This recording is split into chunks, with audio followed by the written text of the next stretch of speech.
Thank you. It's a pleasure to be here. The morning session was a wonderful setup for what I want to talk about. So thanks to Ray for the promotion of our book and everybody's wonderful ideas about the importance of context, which is what I want to focus on. So what I'd like to do, since I come from a behavioral perspective, which I assume you don't get every day, I want to give you a 10-minute overview of the behavioral perspective, how we think about human behavior as psychological behavioral researchers.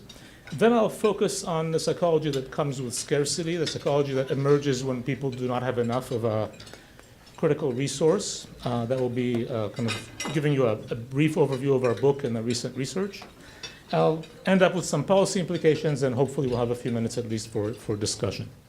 The number one insight, I think, that drives behavioral research, and I always try to emphasize, I don't want this to sound sophisticated or postmodern. I want this to sound very, very trivial, but it's important.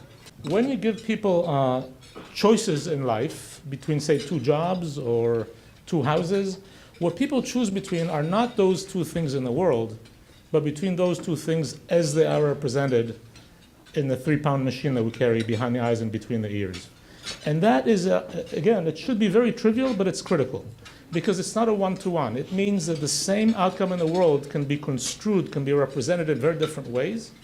And in fact, it is. So most of behavioral economics boils down to the fact that if I describe things slightly differently, I get people to choose conflicting options.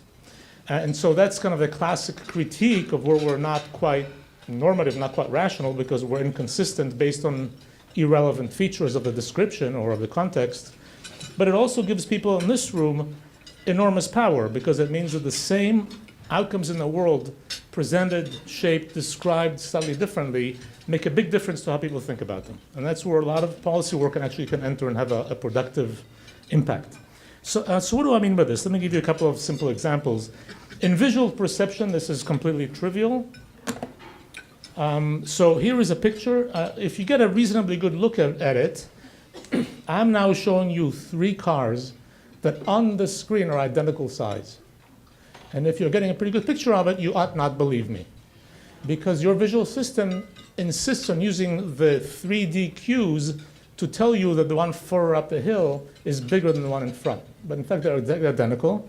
The only way to try to convince you is I can take a line and simply replicate it 3 times to show you they're identical. It turns out your visual system is so convinced these are not the same that it actually stretches the top line to make it feel longer than the bottom line.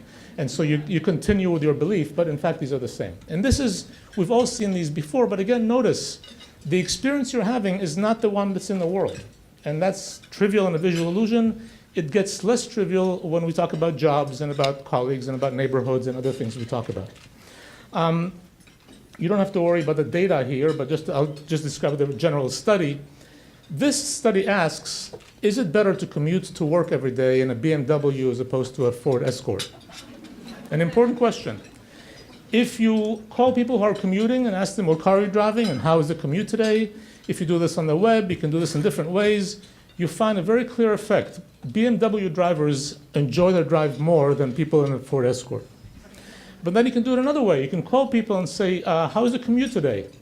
And by the way, what car are you driving? All I've done now is mention the car after I asked you about your experience as opposed to before.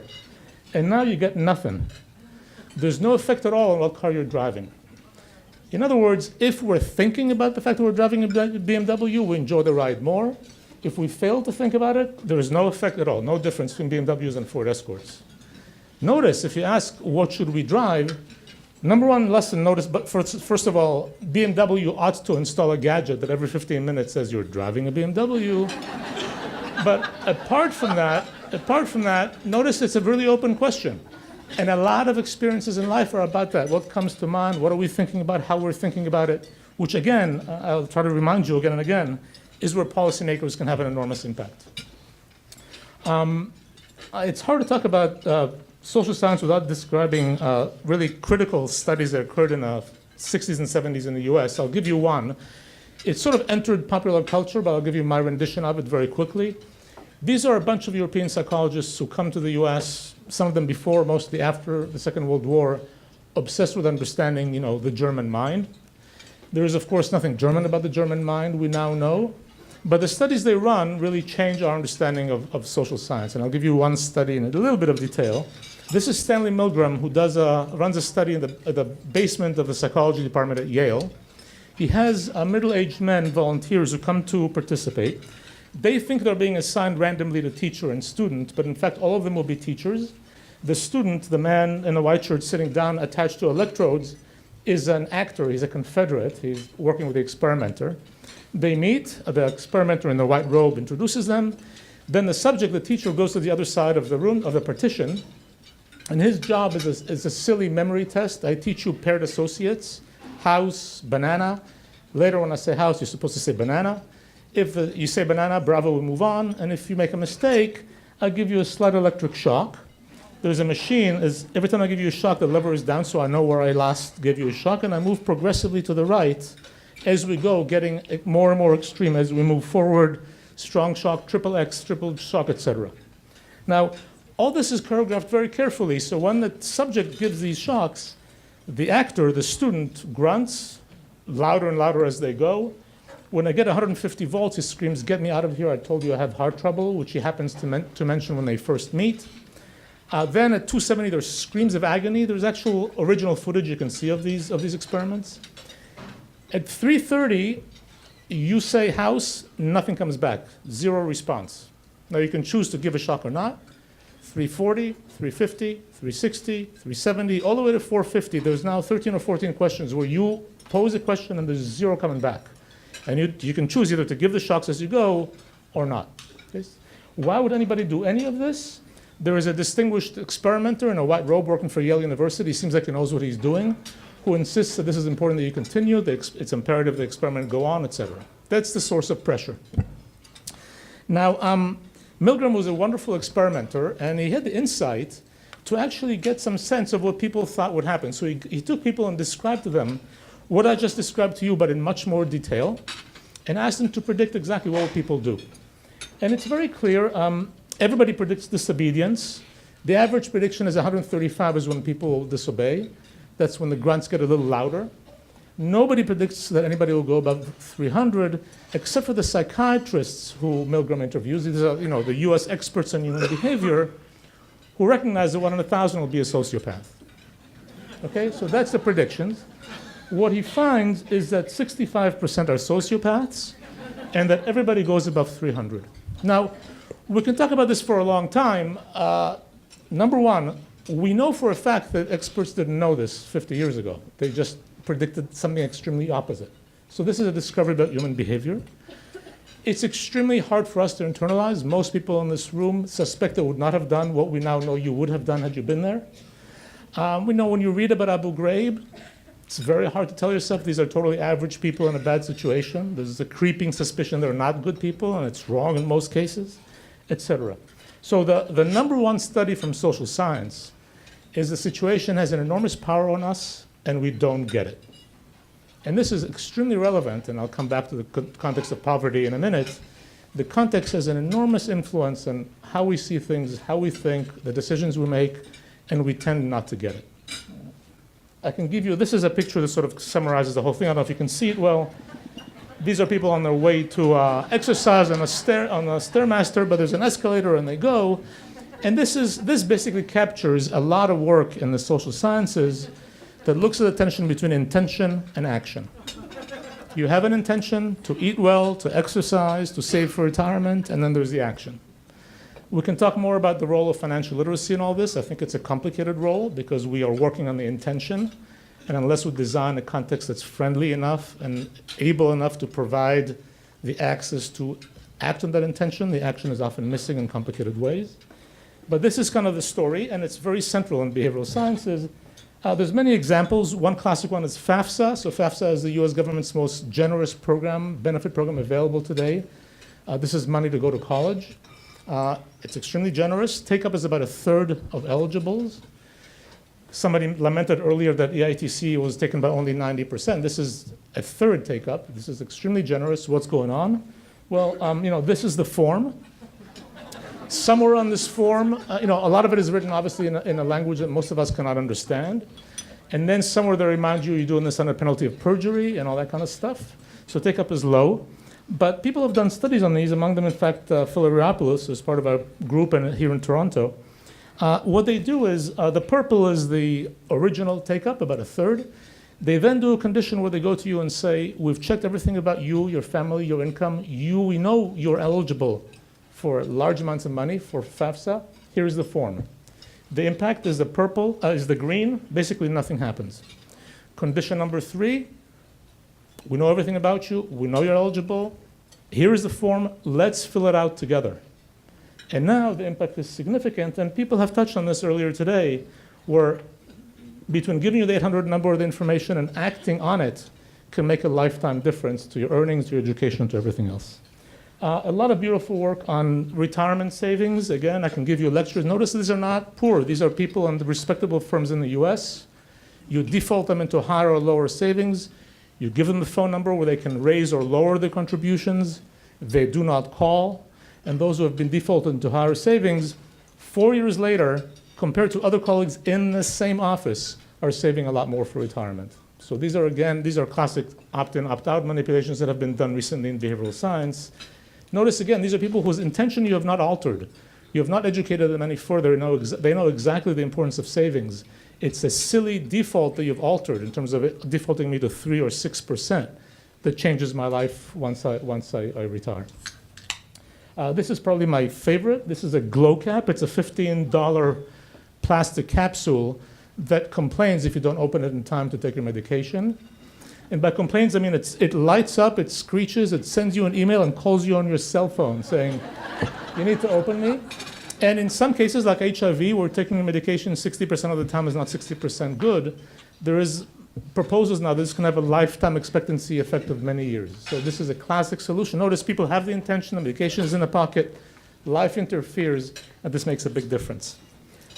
This has been a very exciting couple of months. So the first ever report from the Social and Behavioral Sciences team in the White House came out last month. There's a new team that's been working for about 18 months, gauging behavioral interventions on getting veterans, students, farmers to access benefits, et cetera. And it's a very beautiful report, and it has some important implications, and hopefully the work will go on. That same week, the president issued an executive order basically requesting all departmental offices to consider behavioral aspects when designing forms and interventions. So this is it's been a good time for behavioral science. And this is the context in which we were working, Sendel and I, my co-author and friend, on our work on scarcity.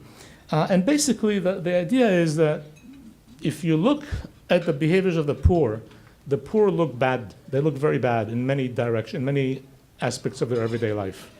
If you look at health, we have solved many ailments today, and many important medications have been introduced to the market. All that's left is to take them. There are a lot of adherence problems. The poor are the biggest culprits when it comes to adherence relative to others, even taking into account liquidity and access.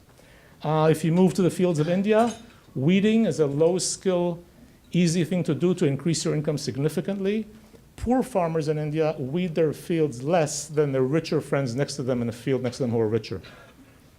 Parenting, there's an infinite amount of literature criticizing the poor for being inconsistent parents, less attentive, less attentive to their kids' homework, etc. And of course, in the financial world, there's almost no end to the critiques of the poor being myopic, taking payday loans, and other things of that sort. So this is the world we're looking at, trying to understand how to explain the power of that context, of that situation on people's function, on their decision making. This is just to say there have been many other proposals, neighborhood effects, education, and I'm not purporting to claim that all of those should be replaced. A lot of them have some role. But what we're going to do now is focus just on one aspect of it, which is the psychology that occurs when I inhabit a context where I don't have enough, which is kind of what our agenda was. And so the book really comes down to a very simple argument. And the argument is that being in a context of scarcity basically generates a psychology which, when you put it in context of scarcity, makes bad things happen. And that psychology is basically focusing heavily on juggling the thing I don't have enough of. We have very limited cognitive bandwidth. There's only so much we can do at one time. Studies on simulators these days, if you look at drivers on cell phones, No handheld, just cell phone, no hands in a car. If you put people in simulators, your reaction time, your ability to detect the periphery compares to somebody who's legally drunk in the US. Enormous impact on your performance. And we fail to appreciate it. I took an Uber this morning. The guy the whole way used his handheld cell phone to find the way. Absolutely terrifying. We shouldn't do it. And I'm sure he thought he was fine, because all of us will get on the phone when we get back in the car. And this is an important aspect. So bandwidth is extremely limited. And the argument is going to be that when you spend an enormous amount of mental resources juggling your scarcity, there's just less mind left for other things with potentially complicated repercussions. Now, as was mentioned, the book touches not just on financial scarcity, it talks on other things. One thing we try to do to create an empathy bridge is to tell many people in this room that many of you are time poor in ways that are quite similar to the way that our subjects are money poor, with similar repercussions. And so basically the poor spend a lot of time thinking trade-offs. So do you about time. Basic everyday lives, because of temptations, become luxuries. All of a sudden, a lunch with a friend, a coffee, something you need to resist if you're poor. For many people in this room, a couple of hours with your children at the end of the day, that should be a standard feature of a successful Canadian, have become a luxury that you sometimes need to resist because there's work to do for the next day. Those kinds of things. This one I love. There's a lot of critique about the poor who, despite the fact that they don't have enough money, indulge in buying their kids shoes and other luxuries. And my question to you is, how many people in this room right now are sitting on temporal commitments that you'll not be able to abide by? And if so, what are you doing schmoozing here with me? Why aren't you, taking care of those problems? And so there's a lot of issues that come up. In general, the psychology is similar. Mistakes cost you a lot more dearly when you make them than somebody who can afford them, and that leads to a lot of problems. Now, we also talk in the book a lot about the fact that the poor are actually extremely good when they juggle their finances. So when you spend a lot of your mind managing this stuff, you're very good at it. There's a lot of work in marketing. If you just stand outside of supermarkets and ask people for the receipt and then ask them, by the way, how much did you spend today? How much did you spend on the pasta or on the sauce? The rich have no clue and the poor know exactly. We ran a study that I love at South Station in Boston where people came out, we asked them for the household income, and then asked them, by the way, when you walk into a taxi in Boston, what does the meter read? Clearly the rich take taxis more than the poor, but they're much less likely to know the answer. So the rich have the luxury of entering the cabin, enjoying the vista of the Charles River. The poor are checking the meter. And that's the metaphor, that's the idea. You're focusing your mental apparatus on those prices, on the juggling, on the trade-offs, and there's less left for other things in everyday life. You can see this in studies throughout the behavioral sciences. It doesn't have to be money. This is a very cute study where subjects are invited to come to the lab, not having had anything to drink for 4 hours. They're very thirsty. Half are given water, and the other half, by random assignment, are given pretzels. Not a good idea when you're thirsty. And then your task is to just identify words as quickly as you can. It's a lexical decision task when they appear on the screen. And when you discover that those who've had pretzels identify thirst-related words significantly faster than those who've had water as compared to control words where there's no effect. Now, these are half-second decisions that are literally showing that the thirsty are walking around with thirst-related words active in their semantic network. They're just there elevated for half-second decisions. And so this propensity for your mind to be devoted to the source of scarcity is both both when you think fast and when you think slow, both at a very intuitive, quick level and when you think about it more carefully. And it interferes. This is I'm not going into the details here, but this is a study we did on dieters in California. So half the subjects are dieters, half are not. We have them do this classic word search. If you notice, if you look at the words, the odd number words are diet-related, like cake, donut, sweets, and the even number words are neutral. The second condition, we replace the odd number words with neutral words. And what we're going to do is look at how long it takes you to find the words that are identical in both. How long it takes you to find tree, cloud, which is the same in both cases. Basically, the finding is that those who are not dieting show no effect. But for the dieters take a lot longer to find cloud after they've seen a donut than after they've seen pictures. So literally, once you see a donut, it hovers in your mental space and intrudes with your next decision. And that's the point. The argument is going to be that this is a source of cognitive capacity drainage. It leaves you with less for other things with serious implications. Again, I mentioned that attention is very limited. I'll give you one more study that comes up in the book that's beautiful. It's not our study. It's a study done by sociologists in a school in Connecticut, where by random assignment, elementary school kids were in one of two classrooms. One classroom was in the quiet side of the school, and the other half were in a side of the school near the train tracks. So on an occasional basis throughout the day, the kids near the train track have a train going outside the window. Now you might ask, what impact does that have? Obviously, trains outside the window are distracting. These guys found that at 5th grade, the kids near the train tracks were 1 year behind in academic performance. It's an enormous effect. They installed soundproofing, the kids caught up. But my point to you now is imagine you're in a totally quiet room, no trains outside, you're trying to do something, and worries about rent or about mortgage come through your mind. Those are internal trains, and those are going to have an impact on your ability to focus and cognitively perform, just like if they were outside the street. And that's sort of the motivation for the studies. I'll describe one or two studies to you quickly. This is a study we did in a mall in New Jersey. We asked people to come participate in the study. They agree. We put them in front of a computer. And the task is going to be, I'm going to give you financial scenarios, kind of everyday life. Your car breaks down. It's going to have to be fixed. While you're thinking about how you're going to take care of this thing, we'll let you play some games just to make it interesting. And then you're going to tell us how you're going to take care of the problem of this car. The scenarios come in two versions, manageable and challenging.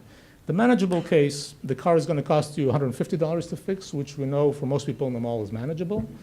In the other case, it's going to cost you $1,500 to fix, which we know, Ray mentioned it this morning, is an extreme challenge for many people in the mall.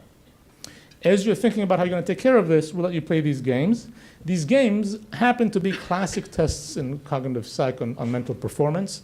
The one on the left is a cognitive control task. You have to respond to the same side if it's a flower, the opposite side if it's a heart. It's classic divided attention test. Think about it as a driving test. It's distracting.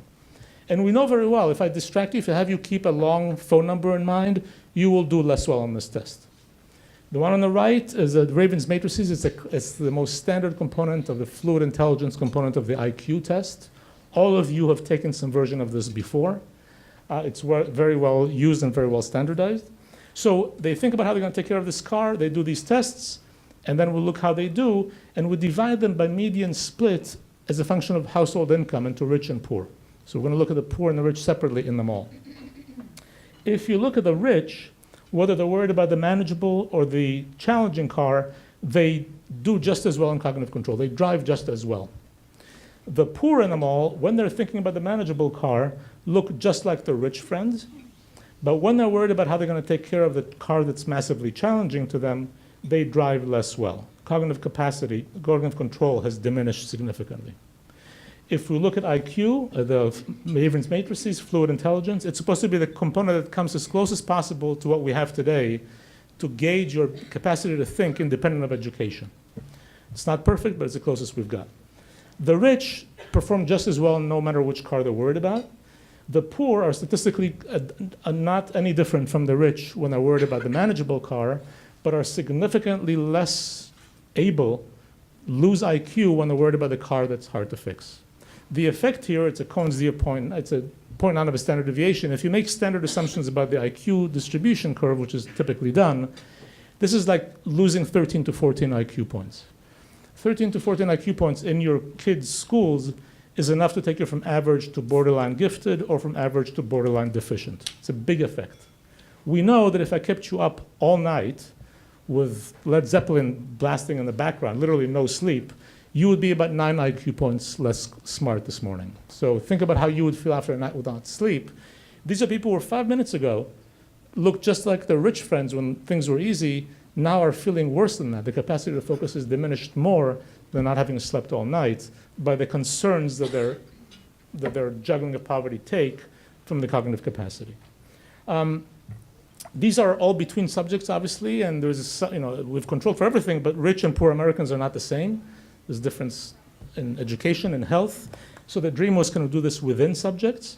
And we found a group, this is sugarcane farmers in India. I won't get into the details. Because they harvest only once a year, these are people whose at least 65 to 70% of their income comes in one shot. Because they fail to smooth and run out of money too soon, These are people who find themselves poor before harvest and rich after. So now we run the same people 4 months apart with handheld devices in the field. And basically, there are about 10 IQ points. If you look at reaction times and errors, about 10 IQ points less capable when the same person inhabits scarcity than when he inhabits plenty.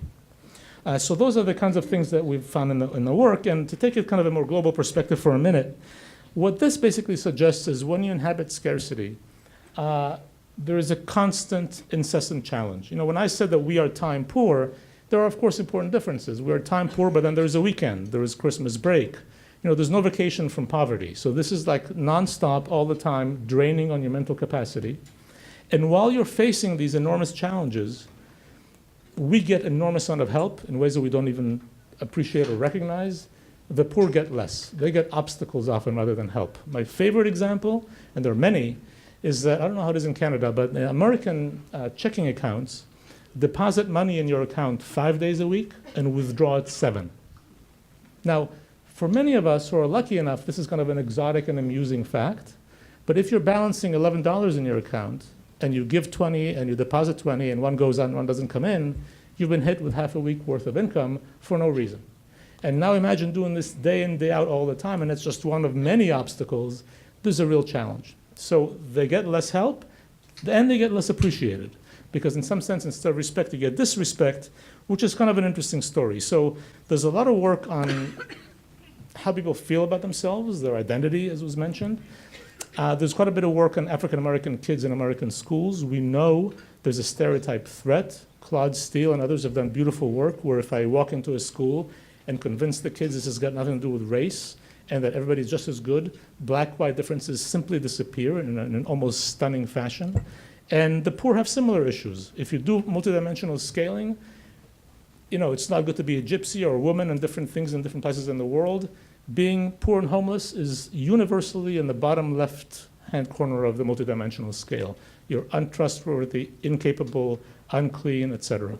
And they know this, and it has a big impact. And so what we try to do is what Claude Steele does in schools. We do an affirmation manipulation. We go into a soup kitchen in Trenton.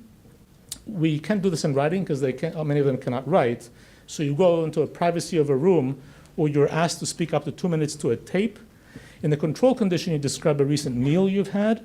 In the experimental condition, you describe a recent event that made you feel capable and proud, i.e. we affirm you. And then if you do that, what you find is in a test that you've now come to know and love, those who have been affirmed do better on cognitive function, on attention and Raven's matrices than those who have not been affirmed. And in a follow-up, we don't do the test. We affirm you and then put sort of semi-menacing packages, you know, kind of complicated-looking packages for VitaSites, EITC, different benefits to which these people might be eligible, and simply count how many of them take a package on the way out of the soup kitchen. And again, those who have been affirmed are 3 times more likely to leave with a package than those who have not been. Now, of course, the minute they step in the street, America hits them in the face and they're back to where they were before, so I have no illusion that these packages will be filled out. But it's to show that at the moment when you affirm them, if somebody was there to help them fill out the form and do other things, it's a moment of impact that could have, and it shows an enormous influence on how I feel on my performance. I'll give you a very quick look at this is a 2-week-old study, just to show you how quick these stereotypes emerge.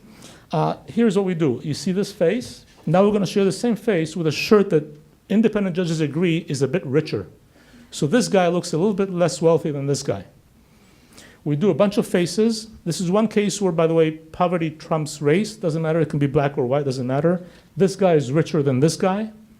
And all we do is simply ask you, how capable is this person? That's all. Just how capable is this person? You see it for 1 second. And basically, those who see the dude in the rich shirt find them about 2 points on a 10-point scale more capable than when they see the same face with a less rich-looking shirt. And this is just in the first second of exposure, and after that, everything derails. So these are extremely strong stereotypes that we hold that take hold very quickly. They then self-fulfill and self-support and have an enormous impact on how we treat and how people feel when they're financially handicapped in some sense. Okay, this is a lot of interesting implications. Some of them came out this morning. I can't discuss all of them in length. Notice, first of all, the juggling that comes with scarcity is a function not just of your income, but also of the ease and difficulty of managing everyday life. If you give me reliable banking, If you give me good childcare, good transportation, my juggling is reduced. You've given me a gift. Raising my income is another way to do it, but there's different ways of basically facilitating the juggling that's required of me day in, day out as I try to manage my complicated life. And there are many ways that institutions can do this well or less well, and it's always worth thinking about. We tend, all of us, to try to educate the poor, so we tell them you have to be there at 8, not at 10 after 8, because that looks irresponsible. But you have to ask yourself, how am I getting there? Is the public transportation reliable? Are you in the business of educating me or making it easier for me to get the benefit you're trying to give me? And is this the right time to impose additional obstacles? That's the kind of thing you want to ask. I'll give you one example that we describe in the book that's, I think, interesting because it was clearly unintentional. If you remember, during Clinton, there was a law that passed. There was a 5-year limit to welfare receipt for any American. 5-year limit, and then you're done. Now, ask yourself, imagine if I said to you, this is a wonderful session. Please write a 1-paragraph summary of this and send it to me in 5 years. What do? You know, there's a lot of things to do in life, and there's things to do for tomorrow, and you put it down, and 4 years and 11 months and 3 weeks from now, your iPhone reminds you there was something to be sent to some dude 5 years ago. When you do this to the poor, what happens? You tell them there's a 5-year limit. They have to get up tomorrow morning and worry about lunch and rent. What you've done is basically imposed something that penalizes them but totally fails to motivate. We talk about the tunnel of vision. I'm tunneling right now. What do I do this week? This 5-year imposition threat is totally outside my tunnel. Now, I don't think it was intentional, but what you get is that people are actively managing everyday life, and all of a sudden there is this thing you told me 4 years and 11 months ago, and it's about to hit me. It's a badly designed program. You have to ask yourself, every time we do this, on medical issues, financial issues, how do we enter into people's tunnels? They're busy juggling. How do we get their attention in critical moments as opposed to throwing some threat out there that they will never see again until it's too late? We have a metaphor of the cockpit. Basically, life is complicated. We know in aviation, there's beautiful examples. Pilots can be as well-trained as they can be. Now you can either design a cockpit that allows for good flight, or you design cockpits that lead to accidents. And there's some very not so funny stories about badly designed cockpits. Notice this doesn't take away the personal responsibility feature. If I'm not personally responsible, I'll fail. But if I'm responsible enough and trying hard, then you have an obligation to design a cockpit for me that allows me to fly as opposed to crash. And there is an interesting implication here that I want to leave you with one more slide. Think about the bandwidth I'm talking about. This is a very limited bandwidth you have to do your banking, remember to help your kids with their homework, eat healthy, exercise, whatever else you need to do. It's the only bandwidth you have. Now imagine I look at when a treasury does some intervention on finance, it introduces a good banking instrument. Typically what we do is we go back 2 years later to see how people are doing on their banking. Did the intervention work? This has a different implication. If I have very limited bandwidth, and you have now given me a bandwidth gift on banking is now easier, it would be very reasonable for me to say, thanks, now that's done, I can go spend more time on my kids' homework. So when you evaluate, it has a whole new logic. When you make my banking easier, you might have to find the beneficial effect not on banking, which now you have resolved for me, but on something else that now I can spend more time on, like my kids or my health. And that changes a bit how we think about evaluation. Last 2 slides. Why are we doing all this? We're doing all this, and the reason I'm trying to promote this behavioral vision in you, this is a 100-year-old quote, but it stands exactly well today as it did then. It basically says, look, if you do anything that involves people, you need to understand human behavior. Now, either you try to understand ways in which people are limited, what drives them, what motivates them, or you make it up, and it could be bad psychology. And policy is filled with bad psychology. I have a big collection I can give you of bad psychology, which hurts people. But I chose one for today just in honor of Toronto and our physicians in the room. This is a study that was done here on the homeless. And there's a problem. The homeless come and spend a lot of time in emergency rooms for non-life-threatening ailments. And it's a big problem. What do we do about it? It's not a pleasant scene. What do we do? The standard assumption, of course, was, it's cold in Ontario, and emergency rooms is a place to get warm and have a cup of tea. We have to stop it. We have to just not welcome them. Based on some interviews and other insights, my friend Donald Edelmeyer, a physician here at Sunnybrook, and colleagues did the following experiment. They assigned the homeless who came in by random assignment into those who got the standard treatment and those who got a compassionate treatment. They got extra nice, fuzzy, warm, caring treatment. An intern hung out with them, asked them about what's wrong, tried to see if she can help them or he can help them, did all they could to make them feel better. When they followed up after the study, the tendency to return was diminished among those who got compassionate treatment. Those who were treated well were less likely to come back to that or any other hospital in the province.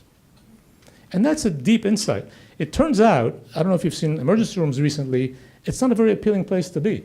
When the homeless came and felt they weren't treated well enough, they came back to that hospital or another. When they left with the feeling that people did the best they could for them, they had no interest in coming back.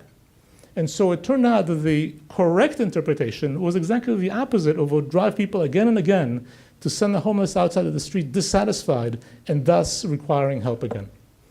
And that's, again, back to this idea that how people represent the situation, how they think about it, how they construe it, will make an enormous impact on how we think about ways to devise policy interventions in everyday scenarios that help them manage their lives better when often they have all the right intentions to do that. Okay, thank you.